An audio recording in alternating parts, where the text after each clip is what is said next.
She said, "I care about you, but it's not romantic love." I replied, "I get it. Thanks for your honesty." What she didn't know was that the engagement ring was in my car's glove box. I'm Ethan, 28M, and this happened with my girlfriend Ava, 26F, after 2.5 years together.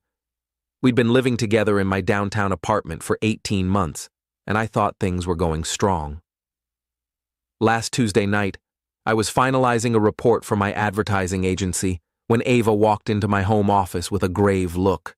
She'd clearly rehearsed her speech, standing like she was about to pitch to a client. "Ethan, I need to be upfront with you about something," she began. "I have deep, genuine feelings for you, but they're not romantic. I value you so much as a person, but I'm not in love with you the way you deserve." I looked up from my laptop, processing her words. The engagement ring I'd bought 3 weeks earlier was in my car's glove box. I'd planned to propose that weekend at the lake, where we had our first date. "I get it," I said, keeping my tone steady. "Thanks for your honesty." She seemed shocked by my calm response, probably expecting tears, arguments, or a dramatic outburst. Instead, I went back to my report as if she'd just said she preferred tea over coffee. "That's it?" she asked, her voice rising. "You're not going to say anything else?" "What do you want me to say?" "I appreciate you being clear about where we stand." It's useful to know she left the room looking confused and uneasy. That night, I overheard her on the phone with her friends, who were praising her for her courage and emotional maturity. They called it refreshing to have such open communication and said how fortunate she was to have a partner who handled the truth so gracefully. What they didn't know was that I was mentally tallying the cost of our relationship and what it meant now that she'd essentially friend-zoned me after 2.5 years. I was also thinking about the proposal speech I'd rehearsed in front of the mirror and the romantic weekend retreat I'd reserved for next month. The next morning, I returned the ring to the jeweler, getting $3,000 back in my account. Just like that. The clerk gave me a sympathetic look when I explained, but I felt a strange relief. Sometimes the universe saves you from massive mistakes. I spent the day reflecting on Ava's words. She valued me in her life, but not in the way I thought we were heading toward. She enjoyed the perks of our relationship, but didn't want the emotional commitment of true love. Fair enough, but that changed how I'd handle our living arrangement moving forward. That evening, when she asked if I wanted to watch our usual TV series together, I politely declined, saying I had some things to sort out. She looked hurt, as if she couldn't fathom why her honest conversation had shifted anything between us. I realized she expected everything to stay the same, just without the expectation of her ever committing to a future with me. Update 1. It's been a month since Ava's candid talk, and I've treated her exactly as she requested, as a friend, not a romantic partner. The changes have been fascinating. First, I stopped doing all the boyfriend things I used to do instinctively. No more bringing her a morning cappuccino with almond milk, extra foam, and caramel drizzle from the pricey cafe 15 minutes out of my way. No more grabbing her favorite chocolate croissants on my way home. No more booking surprise dinners at restaurants she'd subtly mentioned on social media. When she asked why I wasn't making my signature Sunday waffles for us anymore, I explained that I cook breakfast for myself now, but she's free to use the kitchen after I'm done. Her expression was priceless, like she couldn't comprehend why her personal chef had retired. "But you love cooking for me," she said, watching me make a single serving of waffles. "I love doing things for someone I was in love with," I corrected. "Friends don't usually get daily breakfast service." Last week, when her tablet started lagging, she came to me as usual. I've always been the tech fixer, her laptop, her phone, setting up her smart TV, troubleshooting her audio gear for her small ceramic side hustle. "Hey, can you check this?" It's super slow and making weird sounds. "You should take it to an electronics store or call tech support," I said, not looking up from my work. "They'll run diagnostics and sort out any hardware issues." "But you always fix my tech problems. You're so good at it." I did that when we were dating, I said calmly. Friends don't typically provide free IT help. I'm sure a repair shop can handle it. The bathroom revealed how much I'd been subsidizing her lifestyle. I swapped out the $40 organic shampoos and $75 face creams for basic drugstore brands that cost a tenth as much. Gone were the luxury conditioners, serums, and face masks she adored. When she asked about it, I explained that I'd covered those costs as part of our relationship, but since we're friends now, we should split household expenses fairly. I didn't realize you were tracking shampoo costs, she said, sounding genuinely wounded. I wasn't tracking, I replied. I was buying nice things for us because I thought we were building a future. Friends usually handle their own toiletries. I also removed her from my Amazon Prime, Netflix, Spotify, and Apple TV accounts. When she couldn't order something with free shipping, I suggested she get her own Prime membership, since shared accounts are more for couples than friends. You're being petty, she said, when her Spotify cut off mid-song. I'm being appropriate, I corrected. Couples share streaming accounts. Friends have their own. Ava initially thought this was a temporary phase, telling her friends I'd get over it. She had no idea I'd permanently redefined our relationship based on her own words.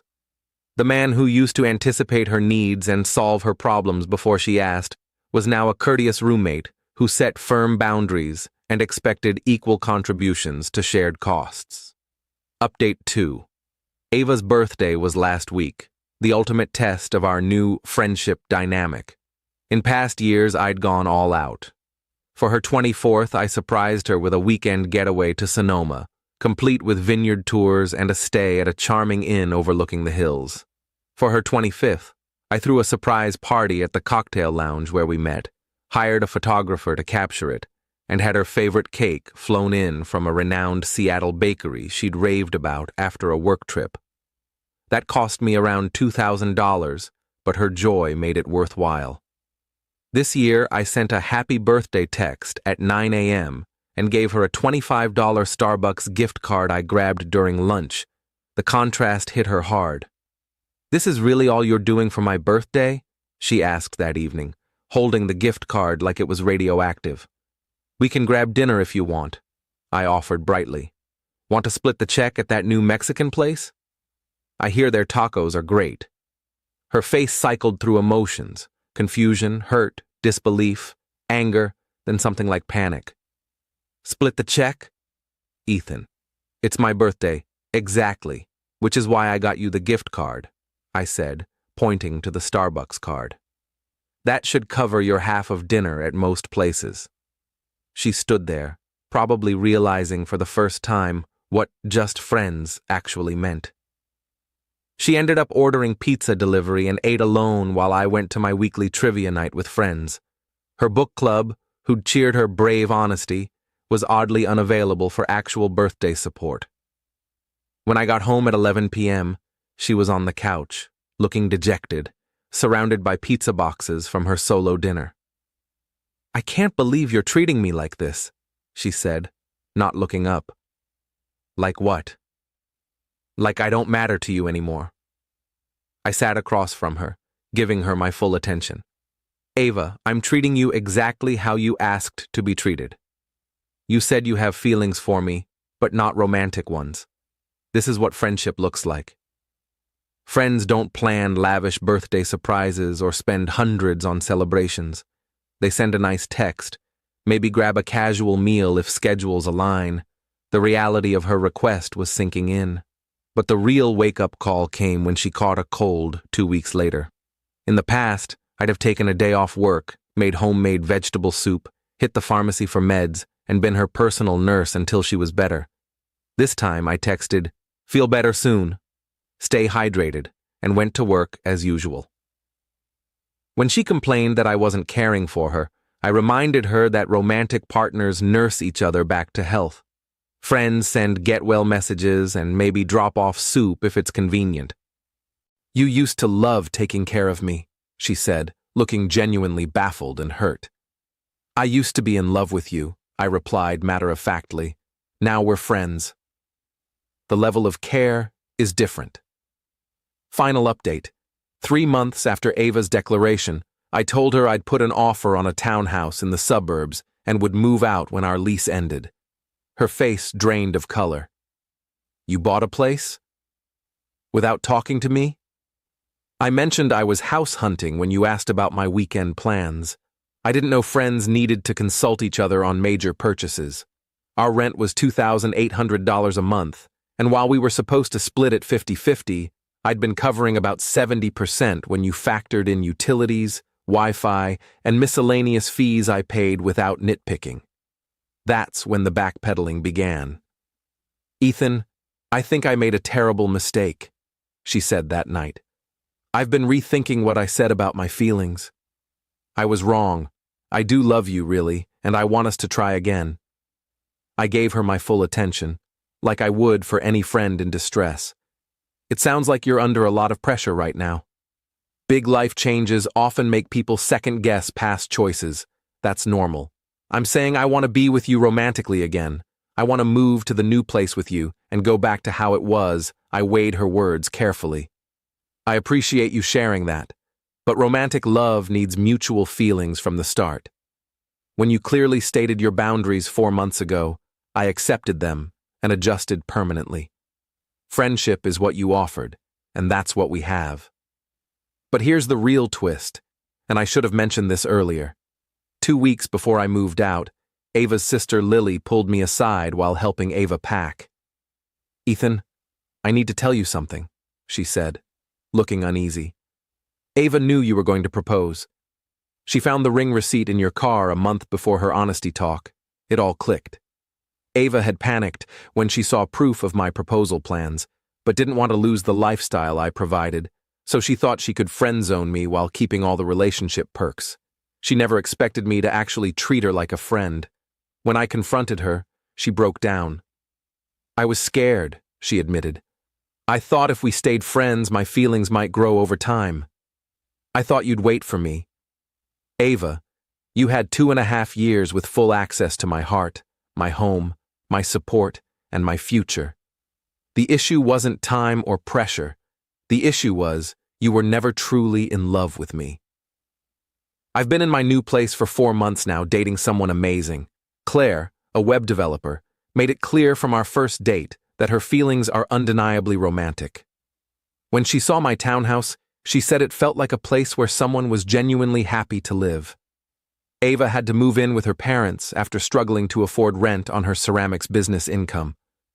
Mutual friends say she now calls our relationship the one that got away, and finally sees the difference between someone who loved her and someone who just enjoyed her presence while it was convenient. The ring money helped with my down payment.